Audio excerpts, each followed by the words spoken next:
Le Nouvel Esprit Public, Philippe Meyer, bonjour.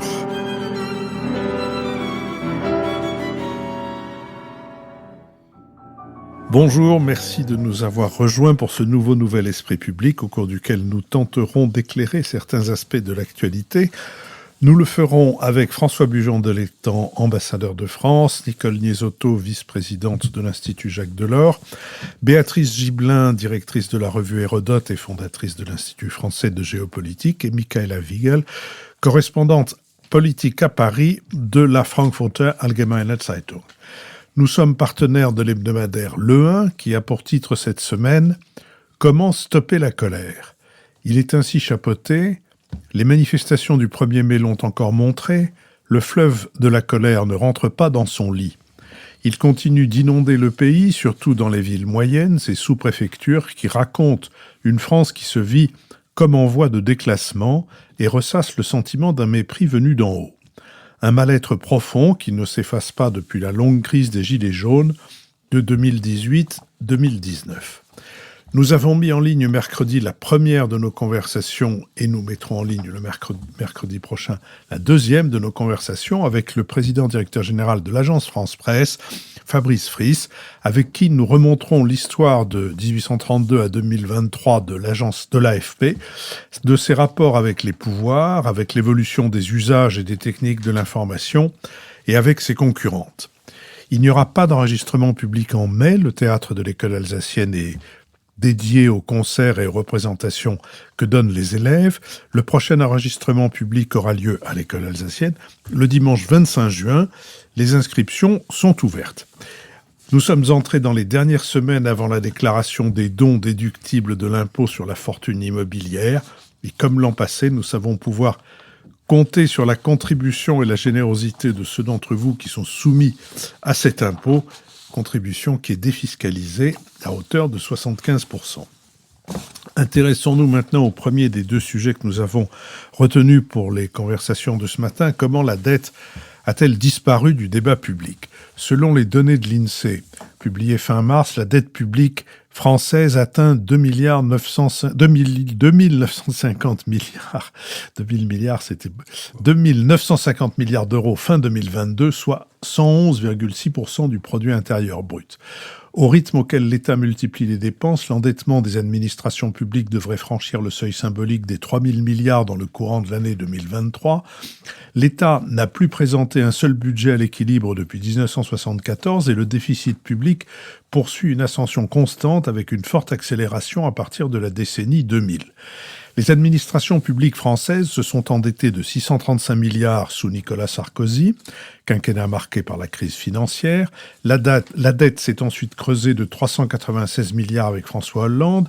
La situation s'est détériorée de 700 milliards sous Emmanuel Macron, pour beaucoup en raison de la crise sanitaire du Covid-19. Un sondage de l'IFOP pour acteurs publics EY et l'Observatoire des politiques publiques révélait en novembre 2021 que 81% des Français jugeaient le niveau d'endettement inquiétant. Pour autant, la maîtrise des dépenses publiques a totalement été éclipsée du débat politique de l'élection présidentielle du printemps 2022 et elle ne fait pas depuis l'objet de bien vifs débats. Le gouvernement compte aujourd'hui accélérer le désendettement de l'économie française en ramenant le ratio de la dette rapportée au PIB de 111,6% à la fin de 2022 à 108,3% en 2027, en dopant l'activité et en créant davantage d'emplois. Pour réduire la dépense, Bercy compte également sur l'extinction du bouclier tarifaire et la fin des chèques énergie pour les ménages. Enfin, la Première ministre a envoyé une lettre de cadrage à chaque ministère qui devra réduire de 5% sa dépense sans toucher à la masse salariale. Le 28 avril, Fitch, l'une des 4 principales agences chargées d'évaluer la solvabilité des États, a abaissé d'un cran la note de la France à AA-, avec perspective stable. En cause, non seulement la trajectoire de dette et de déficit du gouvernement jugée sujette à caution, mais aussi, je cite, l'impasse politique et les mouvements sociaux parfois violents que connaît le pays. Dans son avis, Fitch précise s'attendre à une amélioration modeste du ratio français de dette rapporté au PIB en raison de déficits relativement importants et de progrès modestes dans la consolidation budgétaire. L'agence craint une croissance plus faible et des dépenses gonflées par l'inflation. Ce faisant, elle enfonce un coin dans le programme de stabilité, ce document présenté le 26 avril en Conseil des ministres, qui doit être envoyé à Bruxelles pour détailler le chemin que la France compte suivre pour revenir aux 3% de déficit public à l'horizon 2027. La décision d'une autre agence de notation, Standard & Poor's, est attendue début juin. L'agence avait prévenu fin 2022 que la France serait sanctionnée si la dette ne diminuait pas d'ici 2025. Sur cette question, la seule d'entre nous qui vienne d'un pays qui n'a rien à redouter en matière de dette, Michaela Wiegel. Oui, alors est-ce que l'Allemagne n'a rien à redouter? On peut aussi le questionner puisque nous sommes maintenant mains et pieds liés avec dans la zone euro avec nos partenaires, nos amis européens. Et c'est de là qu'on doit probablement analyser la situation de la France qui est assez exceptionnelle. Cette disparition de l'idée même qu'un endettement conséquent et d'une période quand même assez longue de vivre au-dessus de ses moyens, que ça n'a aucune conséquence. Alors, vous vous souvenez qu'avant l'euro, bien sûr, un endettement excessif avait pour conséquence une dévaluation de la monnaie et du coup, un moyen d'assainir en quelque sorte la situation. Ce moyen n'existe plus depuis que nous sommes liés par l'euro. Et j'ai l'impression quand même que ça joue un grand rôle dans ce que j'appellerais le déni français concernant l'endettement. Nous sommes rentrés avec la pandémie dans la phase du quoi qu'il en coûte. Et s'il y a un pays qui s'est senti comme un poisson dans l'eau dans cette mentalité du quoi qu'il en coûte, c'était vraiment la France. Timide alerte d'Angela Merkel de dire que le plan Next Generation EU était vraiment conjoncturel et pas pensé pour perdurer, était pas vraiment écouté parce que on a tendance à écouter ce qu'on aime entendre et on a plutôt eu tout de suite tendance à penser l'avenir en disant comment on pouvait refaire quelque chose de pareil. C'était comme une drogue d'entrée dont on acceptait l'addiction. Alors, assez récemment, le ministre des Finances a annoncé de vouloir sortir du quoi qu'il en coûte. En même temps, il a multiplié les dispositifs d'aide pour lutter contre l'inflation. Donc, c'était un double message. D'un côté, un appel à l'assainissement financier et d'un autre côté, continuer, même avec d'autres instruments comme avant. Et je crois de cette confusion est né aussi le fait qu'il n'y a pas eu, et notamment pendant la campagne présidentielle, mais plus encore autour de la réforme de la retraite, le sujet prédominant sur les financements futurs du système de retraite. Et c'est assez frappant que ni le gouvernement, ni le président n'ont vraiment essayé de responsabiliser le pays en pointant la situation financière qui se fait de plus en plus ressentir alors que la période de l'argent facile, c'est-à-dire des taux d'intérêt bas, est définitivement derrière nous. Donc, il y a un cocktail assez toxique en ce moment, c'est-à-dire la Banque centrale européenne, tout comme la Federal Reserve aux États-Unis, est obligée d'augmenter les taux parce que pour lutter contre l'inflation, il n'y a pas d'autre moyen. Et en même temps, l'endettement qui, effectivement, pendant des années, ne coûtait quasiment rien, se fait de plus en plus sentir. Et ce qui est remarquable, c'est qu'aujourd'hui, on découvre que finalement, au lieu d'utiliser cette période d'argent facile pour justement couper là où c'était nécessaire et en même temps investir là où c'était nécessaire, on découvre un État dopé justement au crédit. Et l'alerte qu'a donnée l'agence Fitch en déclassant, même si ces agences de notation n'ont plus du tout le même impact qu'à l'époque qu'à l'époque de la crise financière, est quand même un avertissement important parce qu'on voit, on est dans une période où ce déni est tellement poussé qu'on n'ose même plus argumenter avec les finances publiques pour expliquer la réforme de retraite qui, par ailleurs, Jean-Louis Bourlanges, entre autres, l'avait dit, est une réforme assez modeste en termes d'économie. François Bujon de l'Étang. C'est un paradoxe, toute cette affaire, parce que vous avez rappelé, Philippe, les chiffres dans votre introduction, et Michaela a bien expliqué le problème. Le fait qu'il y ait une dette, voilà, on est habitué à ce qu'il y ait une dette, c'est une vieille habitude, mais c'est l'énormité de la dette et c'est le caractère astronomique des chiffres qui sont la nouveauté du phénomène, finalement. 3 000 milliards d'euros, c'est absolument considérable et ça continue à augmenter, bien entendu. Et c'est ça qui est extraordinaire, c'est que ça ne peut, dans la conjoncture actuelle, que devenir de pire en pire, évidemment. Les taux d'intérêt montent, donc rien que ça veut dire que la dette coûte plus cher à rembourser, et la charge pour les finances publiques, simplement du service de la dette, chaque année, augmente dans des proportions absolument considérables. Absolument considérable. La charge de la dette, par exemple, qui était de 42 millions en 2022 et maintenant sera de 70 en 2027.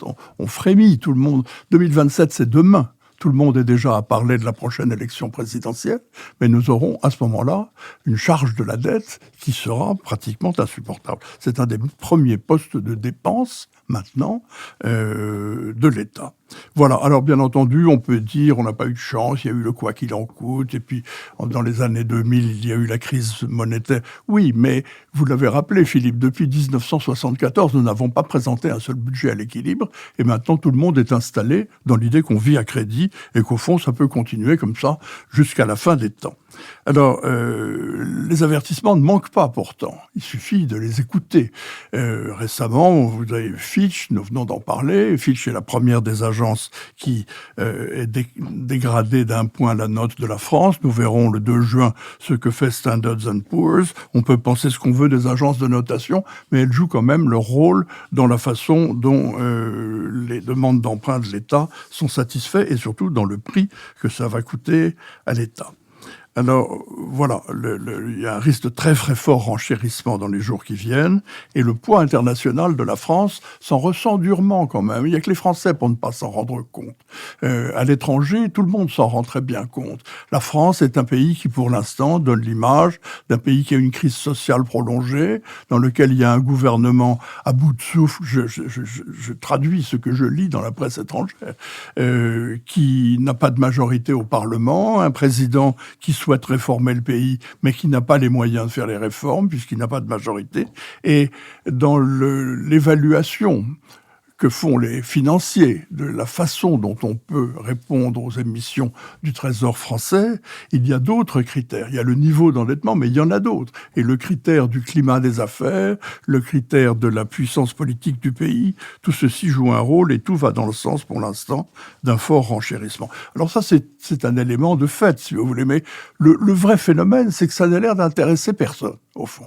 Parce que si vous écoutez le débat public, on parle de tout, sauf de l'endettement. C'est une donnée de fait. Ah oui, on dit oui, c'est vrai, on est très endetté, et on passe immédiatement à autre chose. Ça n'intéresse personne, ni dans l'opposition, ni dans la majorité, ni à droite, ni à gauche, et vous trouvez toujours de bonnes âmes. Je viens par exemple de lire une interview dans je ne sais plus quel magazine au journal de Mathieu Pigasse, banquier respecté, qui dit mais tout ça c'est pas grave, parce que une partie de la dette va s'effacer tout seul, puisqu'elle est détenue par la Banque Centrale Européenne, et par conséquent c'est comme si elle était déjà effacée. Bon, effectivement, c'est une meilleure façon de se retourner de l'autre côté et de se rendormir. Mais je ne suis pas sûr quand même que cette tranquillité soit vraiment garantie.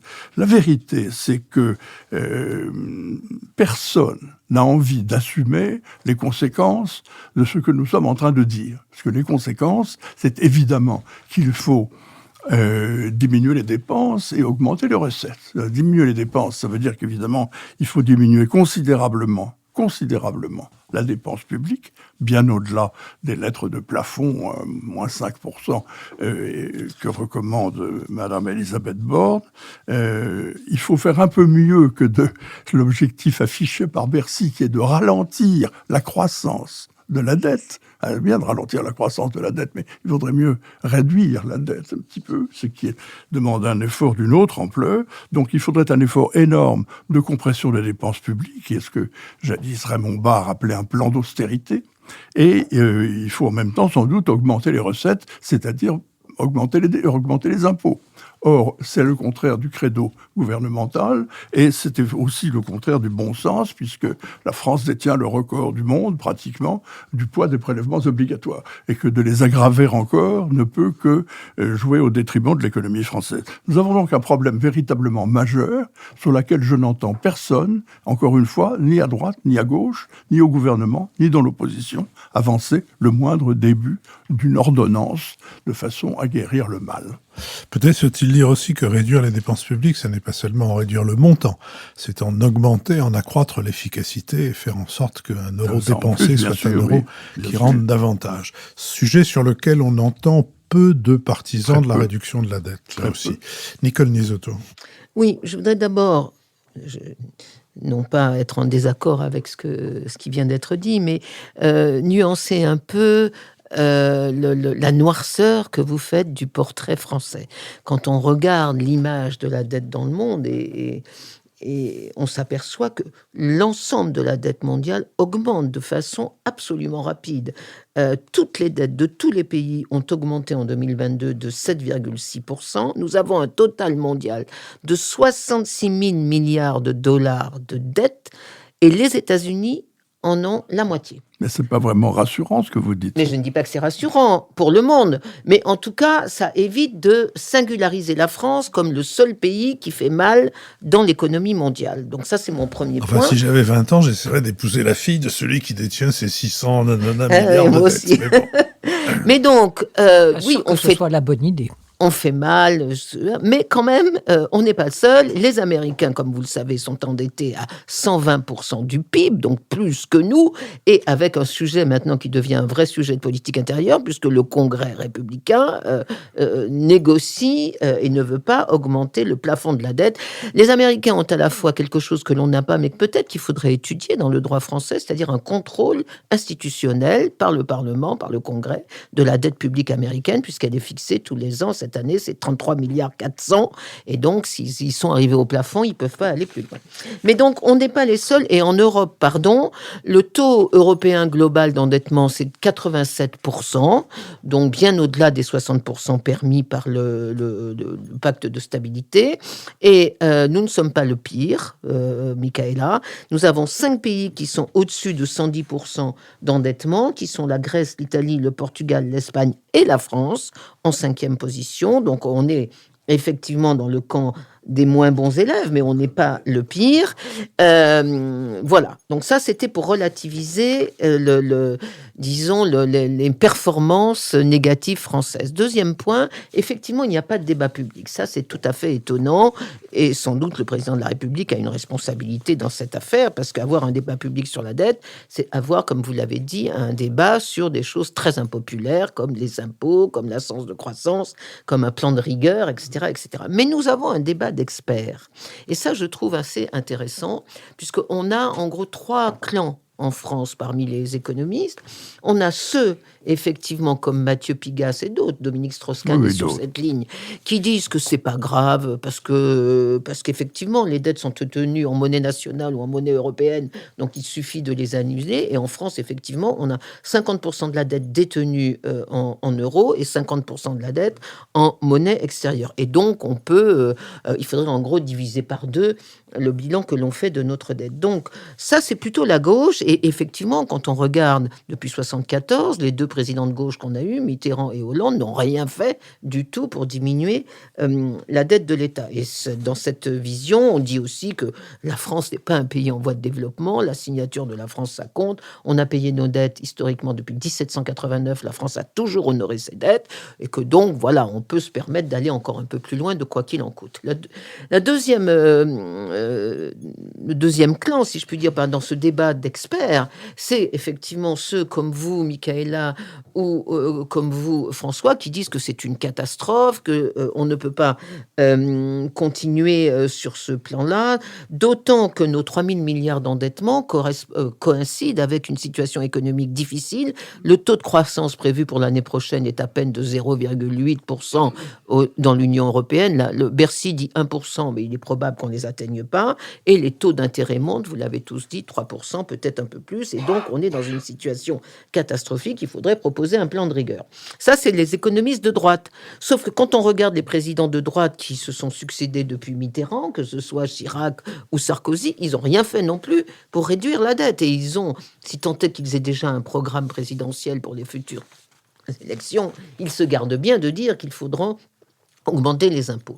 Et donc, le troisième point, dans ce débat, qui est très minoritaire, mais que je trouve intéressant, il y a un certain nombre d'économistes qui disent qu'il faut sortir de ce débat sur la dette, ou en tout cas de cette question de la dette, parce que la dette, c'est le mode de financement de l'économie du passé, c'est-à-dire d'une économie qui était fondée sur l'augmentation de la consommation par l'augmentation de la croissance.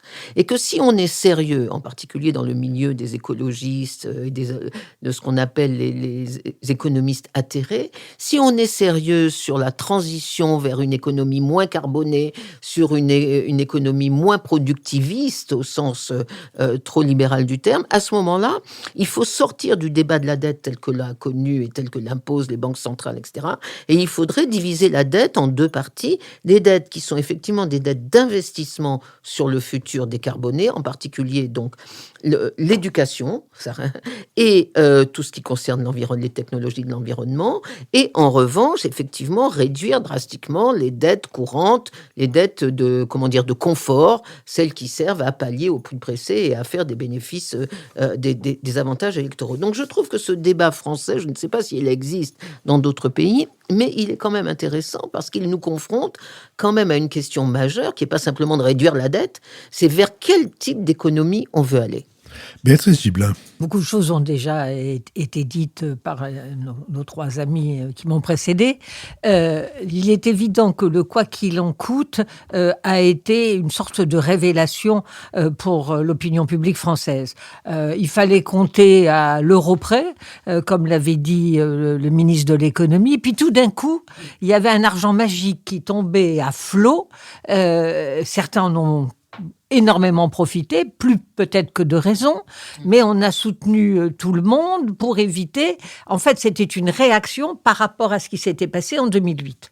C'est-à-dire en 2008, au moment de la crise financière, après on a serré beaucoup la vis, on a eu un chômage qui est monté important. La question du chômage était constante en France pendant, on va dire, 10 ans à peu près, même un peu plus. Et sur la présidence Hollande, le fait qu'il n'ait pas réussi à baisser le chômage a été un boulet qu'il a traîné tout son quinquennat.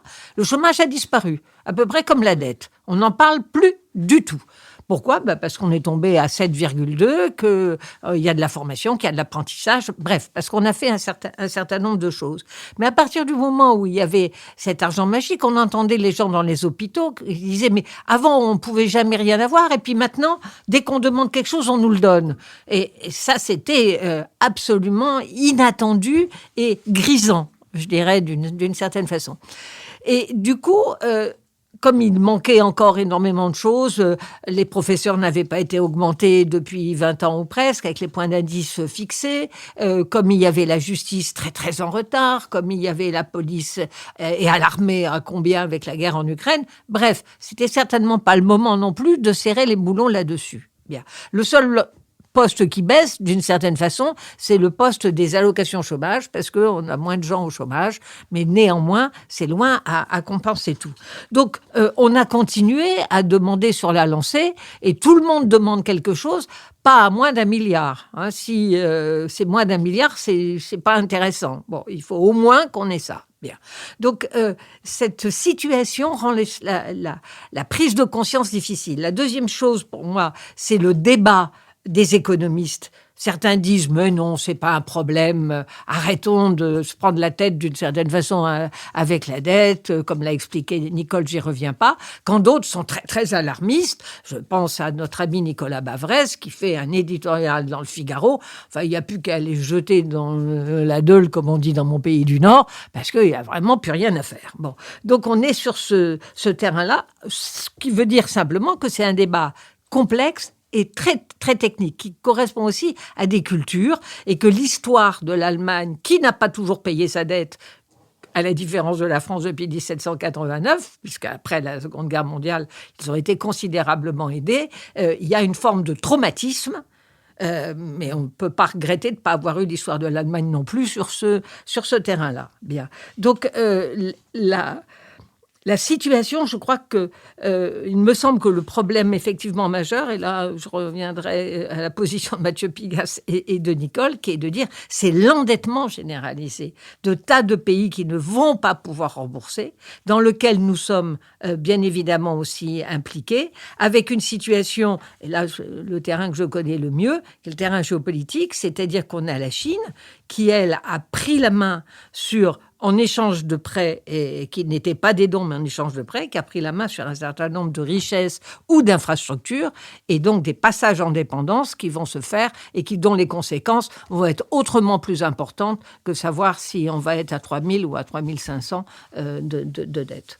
Michaël Avigan. Oui, je voulais juste revenir à un moment. Je ne crois pas avoir dit que la France était le pire élève de l'Union européenne, ni avoir dit que c'était une catastrophe. Mais ce que je trouve l'en-pensé, c'est l'euro. C'est-à-dire, on peut bien sûr se vanter d'une histoire beaucoup plus linéaire de remboursement de crédit, mais en revanche, aujourd'hui, on est dans l'euro. C'est-à-dire, tout endettement, et on l'a vu dans le cas extrême de la Grèce, tout endettement n'est plus un endettement purement national, ça met en jeu la zone euro et demande ou des aides ou des mécanismes de flexibilité.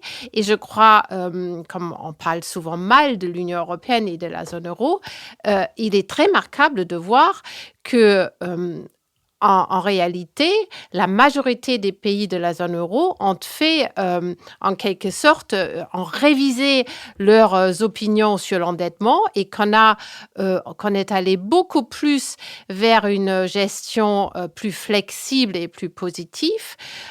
Et donc, personne, même pas les libéraux allemands les plus extrémistes, veulent revenir au pacte de stabilité ancienne version, avant la pandémie.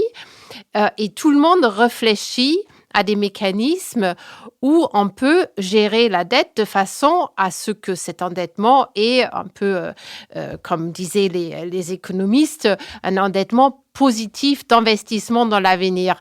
Et d'ailleurs, tous les plans que la Commission européenne sur le changement, enfin sur la lutte contre le changement climatique, mais aussi sur l'économie digitale a présenté, est déjà une prise en compte de ça. Ceci dit, il est quand même remarquable, et François vient de le développer, qu'un pays qui se veut leader de l'Union européenne a un tel déni par rapport à son propre endettement. Et je trouve qu'on ne peut pas se référer aux États-Unis. Déjà, le dollar n'est pas la même monnaie de référence que l'euro. Et deuxièmement, les États-Unis, c'est un État avec un gouvernement fédéral. Nous n'avons pas de cela, même au niveau de la zone euro. Donc, la France ne peut pas décider pour le reste de la zone euro. Nicole Nisetto ?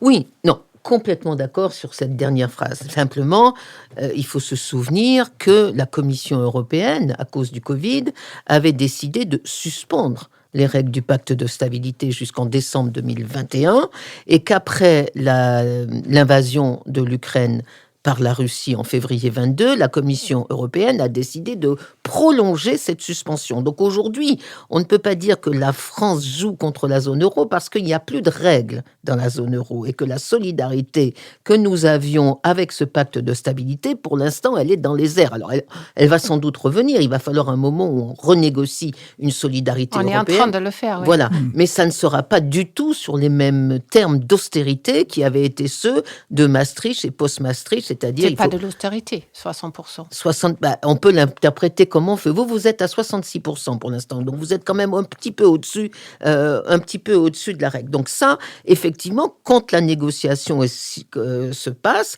eh bien la France, comme les autres, devra négocier un taux acceptable. Mais aujourd'hui, elle est dans les règles puisqu'il n'y a pas de règles. Un mot sur les questions de dépenses publiques. Un mot en rapport avec l'actualité. La Contrôleuse générale des prisons vient de publier une note disant à quel point les conditions de vie dans les prisons se sont dégradées. Évidemment, pour essayer de trouver une réponse à cette dégradation, on peut évoquer le fait que la prison, ce n'est que la privation de la liberté, ce que le président Giscard d'Estaing avait rappelé en son temps. Malheureusement, le rappel de ce principe risque de manquer un peu d'efficacité. Dans un contexte général où les questions de sécurité sont beaucoup agitées par beaucoup de représentants des partis politiques, on peut peut-être aussi dire que le fait de donner aux prisons les niveaux de, je dirais même pas de confort, mais les niveaux de décence qui leur manquent dans la plupart des cas, c'est pas seulement une dépense de fonctionnement, c'est une dépense d'investissement, parce que la dégradation des conditions de vie en prison produit à la fois la récidive et en même temps le terrain favorable à la radicalisation d'un certain nombre de prisonniers. Et que par conséquent, la réponse au cri d'alarme que pousse une nouvelle fois la Contrôleuse générale des prisons est une bonne affaire, si je puis dire, pour ceux qui ne voient dans ces questions que la question de la sécurité et ne se soucient pas excessivement de ce qui est simplement les conditions de la décence. Je vous propose que nous passions à notre deuxième sujet, celui des tensions franco-italiennes et du nouveau pacte asile et migration de la Commission européenne. Le ministre français de l'Intérieur, Gérald Darmanin, a estimé le 4 mai que la première ministre italienne, Giorgia Meloni, était incapable de régler les problèmes migratoires sur lesquels elle a été élue. Des propos qui ont suscité une nouvelle poussée de fièvre sur ce sujet, qui empoisonnent les relations diplomatiques entre les deux alliés et qui ont provoqué l'annulation le même jour de la première visite à Paris du ministre italien des Affaires étrangères Antonio Tajani. Celui-ci, jugeant ces propos irresponsables, a exigé des excuses. Lors du Conseil européen de mars, Emmanuel Macron avait pourtant déclaré que les deux pays devaient agir ensemble par rapport à la nouvelle pression migratoire que subissaient l'Italie et l'Union européenne. Une visite de Giorgia Meloni à l'Élysée était même envisagée pour la fin du mois de juin. En novembre, les deux pays avaient connu de fortes tensions lorsque le gouvernement Meloni, à peine au pouvoir, avait refusé de laisser accoster un navire humanitaire Ocean Viking de l'ONG SOS Méditerranée, qui avait fini par être accueilli par la France à Toulon avec plus de 200 migrants à bord. L'épisode avait suscité la colère de Paris, qui avait convoqué une réunion européenne pour que ce scénario inédit ne se reproduise pas. Selon le ministère italien de l'Intérieur, plus de 42 000 personnes sont arrivées par la Méditerranée en Italie cette année, contre environ 11 000 sur la même période en 2022. Près de la moitié d'entre eux proviennent de pays francophones, Côte d'Ivoire, Guinée, Tunisie, Cameroun, Burkina Faso, Mali, et selon le directeur général de l'Office français de l'immigration et de l'intégration.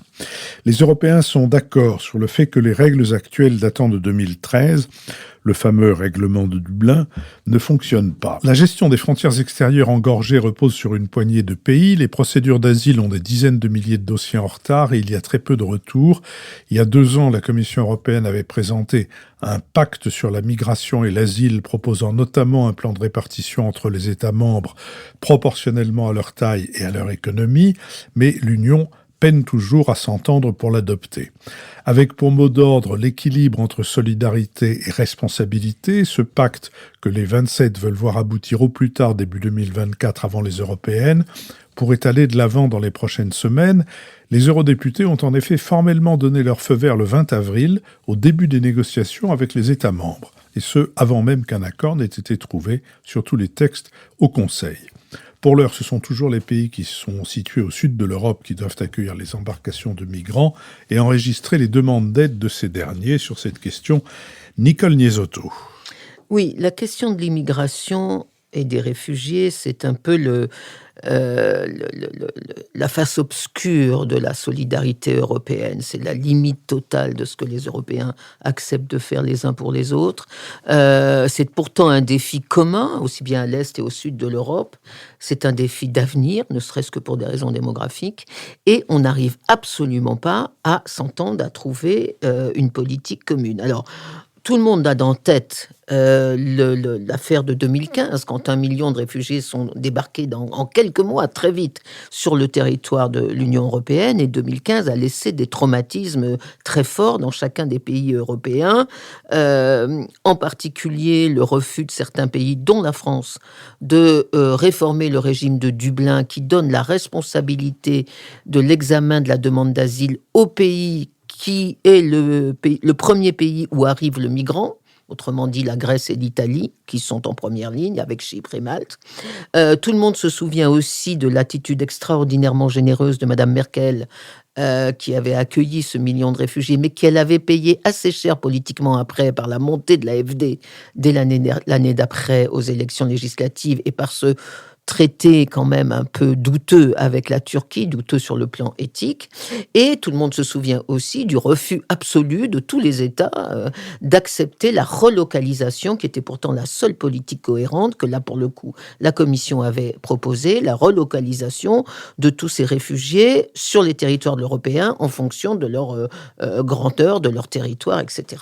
Et donc, ça a laissé des traumatismes, et ça a laissé aussi des traumatismes entre les Français et les Italiens, plus particulièrement, parce qu'en plus, entre ces deux pays, il y a des raisons spécifiques qui font que la question des réfugiés est une question, je puis dire, explosive. Et d'ailleurs, c'est pas la première fois, vous l'avez dit Philippe, qu'on a un problème entre la France et l'Italie dès 2011, au début des printemps arabes, quand il y a eu les grandes vagues de réfugiés venant de notre Tunisie, il y avait une crise très forte entre Sarkozy et Berlusconi qui s'était finalement résolue, mais on a eu plusieurs cas dans l'histoire, je ne vais pas les répéter, de crise franco-italienne sur les réfugiés. Alors, aujourd'hui, quelles sont les raisons de cette crise ? Il y en a un certain nombre. Premièrement, l'Italie se souvient, même si la France a changé, que la France a refusé de réformer le régime de Dublin et donc a laissé à l'Italie la charge de 80% des réfugiés qui viennent par la Méditerranée. Deuxièmement, il y a un déficit de vase communicant, si je puis dire. L'Italie est en première ligne, la France en second, et donc quand l'Italie a trop de pression, eh bien, elle ouvre les vannes, et tout d'un coup, la France s'indigne parce qu'effectivement, l'Italie a donné des laissez-passer qu'elle n'aurait peut-être pas dû donner à certains réfugiés. Et aujourd'hui, la situation empire parce que le nombre de réfugiés augmente très clairement. Depuis le premier trimestre 2023, on a une accélération du nombre d'arrivées par la Méditerranée et parce que ces nouveaux réfugiés sont plutôt francophones. Beaucoup viennent de Guinée ou de Côte d'Ivoire et donc ont envie plus particulièrement d'aller sur un territoire francophone. Et donc l'Italie est tentée de les laisser passer. Et puis la deuxième raison, il y a une autre raison, c'est que il y a quand même ce mépris traditionnel de la France pour l'Italie, qui a des raisons historiques, mais toujours cette idée que la France est supérieure et que l'Italie, c'est un peu le n'importe quoi, et ce qui se relevait un peu dans les propos de Monsieur Darmanin, mais ce n'est pas le seul. Il y a toujours eu cette attitude condescendante de la France vis-à-vis de l'Italie. Et puis, il y a une troisième raison de politique intérieure, cette fois, c'est que il se trouve que Madame Meloni réussit pas trop mal à Bruxelles. Elle s'est révélée beaucoup plus conciliante que ce qu'on pensait qu'elle serait en regardant son programme électoral. Elle est devenue pro-UE, pro-OTAN, pro-Ukraine. Et donc, dans les propos, dans la crise aujourd'hui, il y a peut-être de la part de Monsieur Darmanin l'idée de décrédibiliser l'option Meloni, c'est-à-dire la future option Le Pen, comme un possible succès de politique intérieure. Et donc, si on montre que Madame Meloni échoue sur un problème majeur pour le Front National, on arrive peut-être à décrédibiliser le Front National. Je crois que ça joue beaucoup dans cette crise aujourd'hui. François Bujon de l'Étang. Oui, moi je suis d'accord avec beaucoup des choses que Nicole vient de dire, et notamment sur le fait, vous ne l'avez pas formulé comme ça, mais c'est ce que vous suggérez, que en France, dans la classe politique, quand on dit Giorgia Meloni, on a tendance à traduire Marine Le Pen, alors que en réalité, les deux modèles ne sont pas les mêmes, les deux personnalités sont très différentes, et qu'on ferait beaucoup mieux d'affiner l'analyse. Bon, mais cette parenthèse étant refermée, je voulais dire deux choses. La première, c'est que il y a incontestablement une hausse de la pression migratoire. Elle est très très forte pour l'instant en Méditerranée et il est tout à fait extraordinaire. Alors 42 000 arrivées, paraît-il, en Italie entre le 1er janvier et la fin du mois d'avril. C'est absolument considérable. Mais ce qui est extraordinaire, c'est de penser que la moitié sont francophones. Car vous avez cité la Côte d'Ivoire, mais bien entendu, il y a le Mali, le Burkina Faso, le Tchad, et en plus, bien entendu, maintenant la Tunisie, dans laquelle beaucoup de réfugiés veulent se rendre en France, où ils ont déjà des attaches ou des contacts. C'est un vrai problème. Et c'est un problème pour lequel on comprend très bien que l'Italie souhaiterait avoir un peu d'aide de la part de la France. Alors, on n'arrive pas à le leur donner, on se chamaille toujours avec eux. Le problème Menton-Vintimille et du passage par les Alpes est un problème de voisinage extrêmement difficile à régler, comme l'est d'ailleurs le problème avec les Britanniques du côté de Calais. Enfin, tout ça, c'est très compliqué. On n'a pas ce problème avec les Espagnols parce qu'heureusement, les Pyrénées sont beaucoup plus hautes que la Manche ou que les Alpes maritimes. Mais enfin, nous avons ce problème. Mais il y a un autre problème dont vous avez dit un mot, Nicole, et je voulais vous emboîter le pas, c'est la façon dont nous traitons l'Italie. Et alors, je voudrais ici apporter mon témoignage que, à ma connaissance, la diplomatie française ne rate jamais une occasion d'humilier l'Italie ou de la traiter plus bas que terre ou par-dessous la jambe dès qu'elle en a l'occasion. C'est quand même extraordinaire. Si vous permettez juste une anecdote ancienne, je me souviens très bien qu'en 1969, lorsque j'étais à l'Élysée auprès du général de Gaulle, Raymond Tournoux, dans un de ses livres, Secrets d'État, où il révélait toujours des secrets qu'il était seul à connaître, comme s'il était sous la table du Conseil des ministres et du président de la République, avait dit que le président de la République, le général de Gaulle, donc, avait parlé de l'Italie en disant « c'est un pauvre pays sous un pauvre régime ». Et je me souviens d'avoir assisté le secrétaire général de l'Élysée, qui était M. Étienne Burin-Desrosiers, qui d'ailleurs par la suite a été nommé ambassadeur à Rome, qui avait pour tâche de recevoir l'ambassadeur d'Italie, venu d'ordre de son gouvernement, expliquer que le gouvernement était sûr que ses propos étaient apocryphes et que le général n'avait jamais pu dire une chose pareille, mais que on voulait quand même avoir un propos rassurant. Alors, M. Burin-Desrosiers est allé voir le général de Gaulle, en lui racontant cette démarche, et le général l'a saisi à contre-pied en lui disant « Naturellement que j'ai dit ça. Qu'est-ce qu'on peut dire d'autre sur un pays pareil ?» Et c'est le propos rassurant qu'il a eu ensuite à commenter devant l'ambassadeur Malfatti, pour dire que l'exemple vient de haut et que nous avons toujours tendance... Alors, les exemples sont multiples. Rappelez-vous simplement, quand on est, sous Giscard d'Estaing, passé du G5 au G7. On ne savait pas comment inclure l'Italie qui trépignait devant la porte, bien entendu. Il a fallu inventer d'aller chercher le Canada pour qu'au moins on ait un alibi et qu'on fasse entrer deux pays et qu'on transforme le G7 en G5. Mais ça avait été une affreuse bataille. Il y en a beaucoup d'autres. L'oubli d'inviter l'Italie à une réunion sur la Libye, il n'y a pas si longtemps, qui se tenait au château de la Selle-Saint-Cloud à l'initiative du ministère des Affaires étrangères, est une autre magnifique illustration. Et quand M. Zelensky est venu à Paris pour aller ensuite à Bruxelles en compagnie de M. Macron. M. Macron a invité Olaf Scholz à venir dîner et Mme Meloni, qui avait réservé sa première visite à l'étranger pour Paris et pour Macron lorsqu'elle est devenue présidente du Conseil, attendait au pied de son téléphone une invitation à venir elle aussi. Et ça aurait eu une certaine allure que ces trois pays reçoivent Zelensky ensemble, puisque l'Italie soutient également l'Ukraine. Eh bien non, rien n'est venu, parce que c'est comme ça. Et dans beaucoup d'autres affaires, même dans des affaires industrielles, rappelez-vous par exemple les épisodes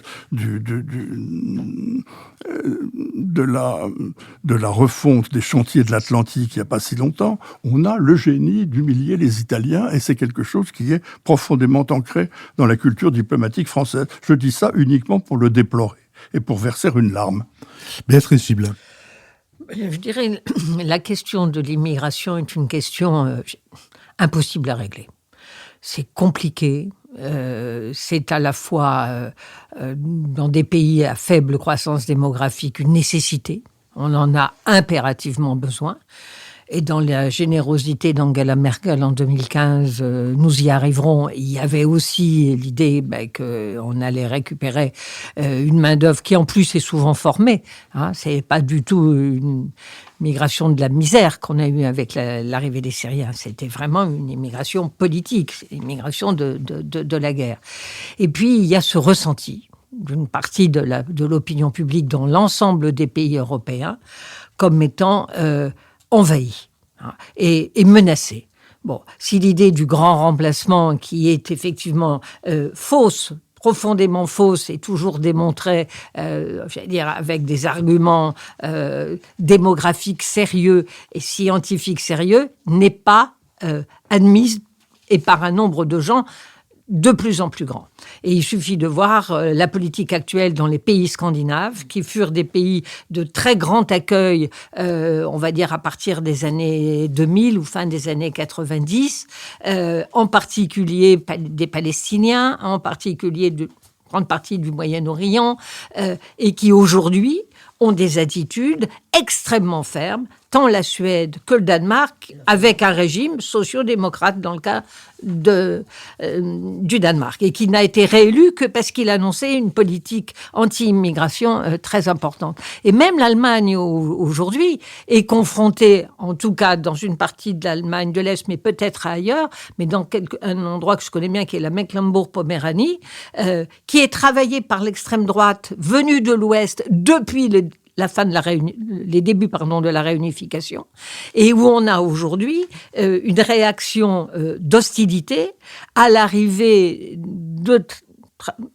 réfugiés, parce que ce sont des Afghans, ce sont des Syriens, ce sont des Turcs, et qui sont dans des situations de grande difficulté, mais aussi parce que de petits villages de 500 habitants se retrouvent avec hébergés 400 réfugiés.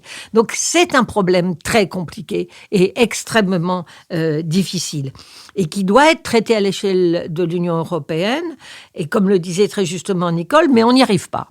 On n'y arrive pas parce que la souveraineté, le rapport à l'identité nationale de ces différents États et leur taille et leur fragilité, je veux dire un pays de 65 millions d'habitants ou un pays de 3 millions d'habitants, le rapport à l'étranger ne va pas être le même et bien évidemment très marqué dans l'histoire.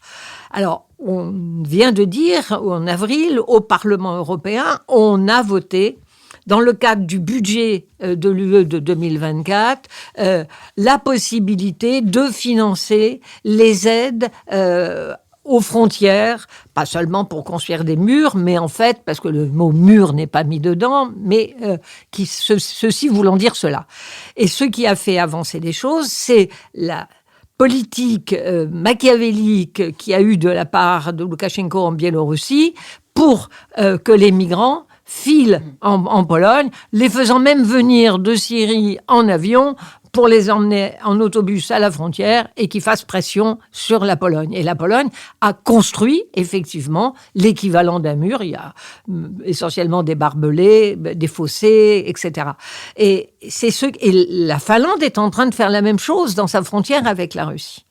Donc, ce qui change, en fait, là-dedans, c'est la situation géopolitique liée à l'invasion de la Russie en Ukraine, qui donc oblige, d'une certaine façon, ou contraint un certain nombre d'États à se défendre. Ce qui fait bouger complètement, du coup, le rapport à la frontière et à soutenir ou pas ces murs à la frontière.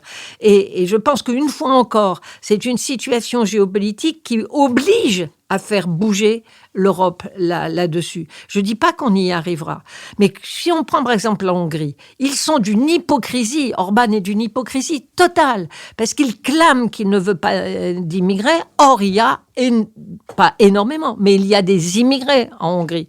Ils sont essentiellement vietnamiens, ils ne sont pas maliens, ils ne sont pas de la Côte d'Ivoire, mais parce que c'est un effondrement démographique et un exil important d'une partie de la jeunesse hongroise, il ne peut pas ne pas prendre d'immigrés dans son pays. Mais surtout, il ne faut pas le dire. Donc, on est confronté aujourd'hui à une poussée migratoire qui s'était calmée le temps du Covid et qui, bien évidemment, repart à la hausse et va nous contraindre à regarder les choses en face, donc à une solidarité, à une répartition équilibrée de ces réfugiés au sein de l'Union européenne. Michaela Wiegel. Oui, je me souviens des débats en Allemagne quand la France a signé ce traité d'amitié avec l'Italie, le traité du Quirinal, où on promettait que justement, il était enfin temps de rompre avec cette tradition que vous avez si bien décrite, d'une sorte de ce mot, j'arrive jamais à le prononcer, c'est trop difficile. Et donc, je trouve cette crise récente montre à quel point les traités ne sont plus en réalité un facteur d'apaisement. Et je crois que pour le cas précis de l'entretien du ministre de l'Intérieur Darmanin, il y a eu un arrière-fond, un accord franco-allemand assez surprenant sur les projets de la Commission européenne d'enfin trouver un accord sur ce qu'on appelle le paquet asile et migration.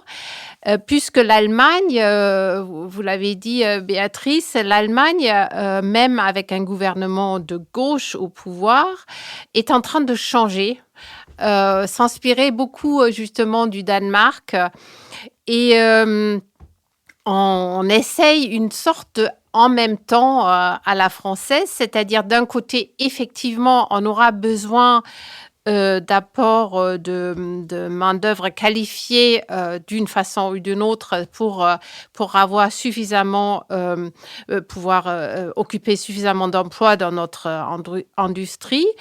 Et de l'autre côté, nous voulons renforcer la protection des frontières extérieures de l'Union européenne. Et sur ce point précis, un pays comme l'Italie, qui, comme Nicole l'a si bien décrit, accueille en première venue la majorité des migrants, est un pays clé. Sauf que Giorgia Meloni a déjà très bien expliqué, aussi bien au chancelier allemand qu'au président français, qu'elle n'entend pas résoudre le problème de l'Allemagne et de la France et que elle, dans sa perspective, c'est l'Italie en premier. Et donc, le projet d'établir des centres de rétention sur le sol italien pour renvoyer rapidement tous ceux qui n'ont pas le droit de rester, c'est une idée qui plaît beaucoup à Paris et Berlin. Et c'est nouveau à Berlin parce que jusqu'à maintenant, on avait toujours des réticences. Et donc, je crois, si le ministre était si agressif dans sa tonalité, c'est parce que il avait, la veille, rencontré la ministre de l'Intérieur allemande. Ils avaient conclu cet accord. Ceci dit, j'ai constaté aussi que le Quai d'Orsay a essayé, en quelque sorte, d'apaiser et de montrer la ministre Colonna qui a tout de suite rappelé Monsieur Tajani pour lui demander de bien vouloir venir. Et je ne serais pas étonnée que lors du prochain sommet européen, ce qu'il avait déjà fait au dernier, qu'après, il aille boire un verre de vin avec le président, aille boire un verre de vin avec Giorgia Meloni pour apaiser un petit peu les choses parce que l'Italie reste un pays clé et on doit pouvoir se mettre d'accord. Nicole Lisato ? Oui, imaginons si dans le programme de Marine Le Pen, il y avait la proposition de construire un mur entre la France et l'Italie. Je dis ça par rapport à le droit que le Parlement européen vient de donner aux États de construire des murs qui seraient financés par des fonds européens. Je ferme la parenthèse. Non, je voulais juste faire un point d'information sur ce pacte asile et migration que la Commission a présenté en 2020 et qui n'a toujours pas vraiment été discuté par les États membres. Non, mais et l'année prochaine, on vote, il y aura une nouvelle mandature. Donc tout ça est peut-être pas très sérieux. Mais il y a quand même deux points intéressants sur lesquels on a tiré les leçons de la crise de 2015. En cas de pression, la Commission propose de nouveau des relocalisations, mais les États membres pourront dire comment ils expriment leur solidarité. C'est pas simplement en prenant un certain nombre sur leur territoire. Ça peut être en payant, en finançant le retour ou en finançant des constructions dans le pays d'accueil. C'est déjà une première chose. Et la deuxième chose, sur le régime de Dublin, il demeure, mais on élargit les critères. C'est pas simplement le pays des premiers accueils qui doit traiter le sujet, c'est aussi le pays avec lequel le réfugié a des liens familiaux, ce qui permet d'étendre la responsabilité à d'autres pays. Ce qui prouve que la Commission a compris qu'il fallait trouver des arrangements très subtils entre les États membres. Donc maintenant, la balle est vraiment entre la France, l'Allemagne et l'Italie, entre ces trois pays-là. Je vous remercie. Nous sommes arrivés à notre dernière séquence, la séquence des brèves, que je voudrais introduire en disant qu'il y a en ce moment à Paris une rétrospective Louis Malle.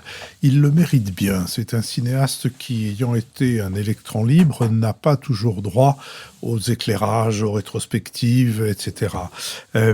Et au fond, j'ai vérifié, tous ces films sont accessibles sur Internet et on peut donc se faire soi-même sa rétrospective, intégrale ou partielle, des films de Louis Malle, et on revoit avec beaucoup de plaisir son premier, Zazie, qui est un chef-d'œuvre parce que c'est de la réussite de l'adaptation au cinéma d'un ton, qui est le ton de Queneau, cette espèce d'insolence et de fantaisie, et puis évidemment Ascenseur pour l'échafaud et Les Amants, mais on peut aussi s'émerveiller de la diversité de l'inspiration de ces films, que ce soit Le Voleur, d'après ce magnifique écrivain anarchiste Georges Darien, que ce soit Milou en mai, qui est un très très beau film sur cette période.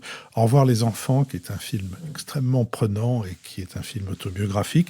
Le Souffle au cœur, qui probablement l'est aussi, et qui est un film fort insolent. My Dinner with André, qui est une réussite de non-film, si je puis dire, c'est-à-dire de pure conversation filmée, et puis La Combe Lucien, qui en son temps avait suscité énormément de débats sur les raisons pour lesquelles on passait d'un côté ou de l'autre de la ligne du comportement, du bon comportement pendant la guerre. Donc, retour à Louis Malle pour le plaisir de chacune et de chacun. Michaela Wiegel. Oui, la guerre toujours. Je voulais recommander le livre Macron-Poutine, les liaisons dangereuses de la journaliste du Figaro, Isabelle Lasserre. Elle décortique de façon vraiment très intéressante ce réseau qui s'est constitué et qui a pu amener des responsables politiques français à s'aveugler à un certain degré des véritables intentions de Poutine.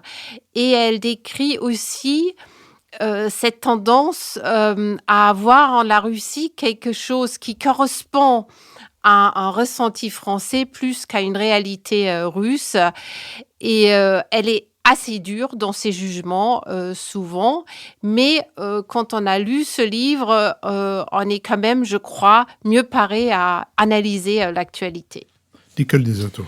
Alors, une fois n'est pas coutume, je vais faire une brève négative, c'est-à-dire pour vous dissuader de tomber dans le piège de ce qui s'appelle le Grand Palais immersif, qui propose aujourd'hui une rétrospective Mucha. Alphonse Mucha est un grand artiste, mais le Grand Palais immersif est une grande arnaque. C'est une initiative entre donc le Grand Palais et la réunion des musées nationaux d'ailleurs, et l'Opéra ainsi que Vinci, donc qui se trouve dans une espèce d'entrepôt de l'Opéra qui n'est en béton brut, ni peint, ni même, on a l'impression, ni balayé, ni nettoyé, pratiquement dans le noir, où vous avez 3-4 vidéos de peinture de Mucha sans aucune explication et des espèces de kakémonos à peine, très mal reproduits, mais surtout une immense boutique après pour acheter des codifichets Mucha, etc.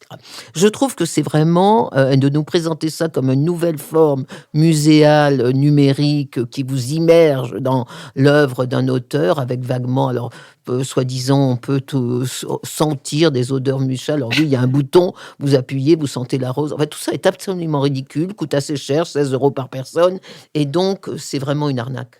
Les réseaux sociaux bruissent dans le même sens que vous. Ah bon ? François Bujon de l'Étang. Un petit rayon de soleil dans ce printemps très gris et assez sinistre dans l'ensemble, c'est Carmen. D'abord parce que l'Opéra Comique vient d'offrir à Paris pendant 3 semaines à peu près une bonne nouvelle production de Carmen, qui a le mérite de la simplicité, qui est léger, qui n'est pas prétentieux, bien dirigé par Louis Langrée, très bien, et Carmen bien incarnée par une excellente Gaëlle Arquez, mais aussi parce que c'était un retour historique à l'Opéra Comique d'un opéra qui a été créé et qui était ensuite passé à le répertoire du grand opéra. Et à cette occasion, je voudrais signaler un livre que j'ai personnellement trouvé extrêmement agréable, tout à fait délicieux et plein de fraîcheur, publié par Jean Rousselot, qui est en réalité un cinéaste, mais c'est son premier roman, qui s'appelle Georges et Carmen, publié aux éditions Phébus. C'est l'histoire romancée, bien entendu, de la création de Carmen par Georges Bizet, qui devait en mourir, si j'ose dire, puisque, comme chacun sait, il est mort à 36 ans, alors qu'on donnait la 33e représentation d'un Carmen qui tardait à avoir du succès à Paris, et l'histoire de l'idylle qu'il a eue avec Célestine Galli-Marié, la cantatrice qui fut la première Carmen à l'Opéra de Paris, mais qui ensuite devait assurer le triomphe solide de Carmen à Vienne, notamment. C'est un roman tout à fait délicieux et qui est en réalité une illustration d'une part des affres de la création artistique, mais d'autre part des effets de miroir qui peuvent exister entre la vraie vie et la création artistique. François, je suis quand même déçu. Je pensais que vous alliez dire parce qu'il y a Carmen et Micaëla. Ah, c'est vrai, je suis désolé. J'aurais dû. D'ailleurs, j'en profite pour dire que la cantatrice qui chantait le rôle de Micaëla est absolument excellente et qui est une Kosovare, était tout à fait remarquable et que, pour une fois, le rôle de Micaëla, qui est un rôle assez ingrat, était merveilleusement bien incarné. Georges Bizet est mort à Bougival et les mauvaises langues dans l'ancien département de la Seine-et-Oise disaient que c'était le climat de Bougival qui l'avait tué. Béatrice Gibelin. Écoutez, moi, ce sera pas aussi léger que Carmen. C'est le dernier ouvrage d'Hugo Micheron, qui est un jeune chercheur que je trouve pour ma part extrêmement talentueux et de très très grande qualité, qui est sur la colère et l'oubli, les démocraties face au djihadisme européen. Comme toujours avec les ouvrages de Micheron, c'est une enquête très approfondie. C'est un travail de recherche extrêmement sérieux et qu'on avait déjà vu dans le djihadisme français qu'il avait publié en 2020. Il parle parfaitement l'arabe, donc il a des sources très, très directes. Il y a un gros travail d'enquête qui est fait. Et c'est cette interrogation sur l'origine du djihadisme en Europe et surtout, que devient-il ? C'est-à-dire, c'est la colère et l'oubli. C'est comment on est passé rapidement à autre chose quand la question reste en fait extrêmement présente, puisque maintenant, les gens radicalisés sortent et commencent à sortir. Les premiers qui ont été emprisonnés ont fini leur peine et sortent et sont sans doute restés profondément convaincus. Et donc, au-delà des attentats, c'est réussir à comprendre ce qui a permis au djihadisme de devenir, mais rapidement, en l'espace d'une génération, un enjeu politique, sociétal, démocratique, absolument majeur. Et ce qui est très intéressant, c'est qu'il montre comment, dans des États aux histoires très différentes, qui ont parfois été des histoires coloniaux, comme la France, mais qui d'autres fois ne l'ont pas été, comme un certain nombre de pays scandinaves, ont connu tout autant ce même phénomène d'implantation de l'islamisme. Et comment des petits groupes, des acteurs, ont vraiment fait une stratégie d'entrisme dans certains types de quartiers et les conséquences que ça peut avoir et que ça aura. Un travail vraiment remarquable.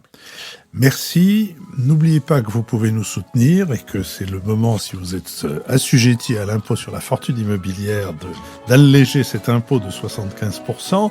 Merci à Sophie Jacquin avec qui cette émission a été préparée, à Benoît Carré qui va en assurer le compte rendu analytique, le compendium, qui est un compendium qui a de plus en plus d'abonnés chaque semaine. Vous pouvez vous abonner gratuitement, je vous le rappelle. Il vous suffit d'aller sur notre site et de cliquer sur l'onglet « Lisez-nous ». Merci à Nicolas Tourneau qui veille à notre site, à Olivier Magloire qui veille à la plateforme de financement, à Adrien Beccaria qui pour le studio de l'arrière-boutique nous a enregistré, et puis merci un peu appuyé pour Julien Neuville qui, samedi prochain, avec Corentine, va s'unir sous les yeux émerveillés de leur petite Louise. Tous nos vœux à l'une et à l'autre et à tous à dimanche prochain.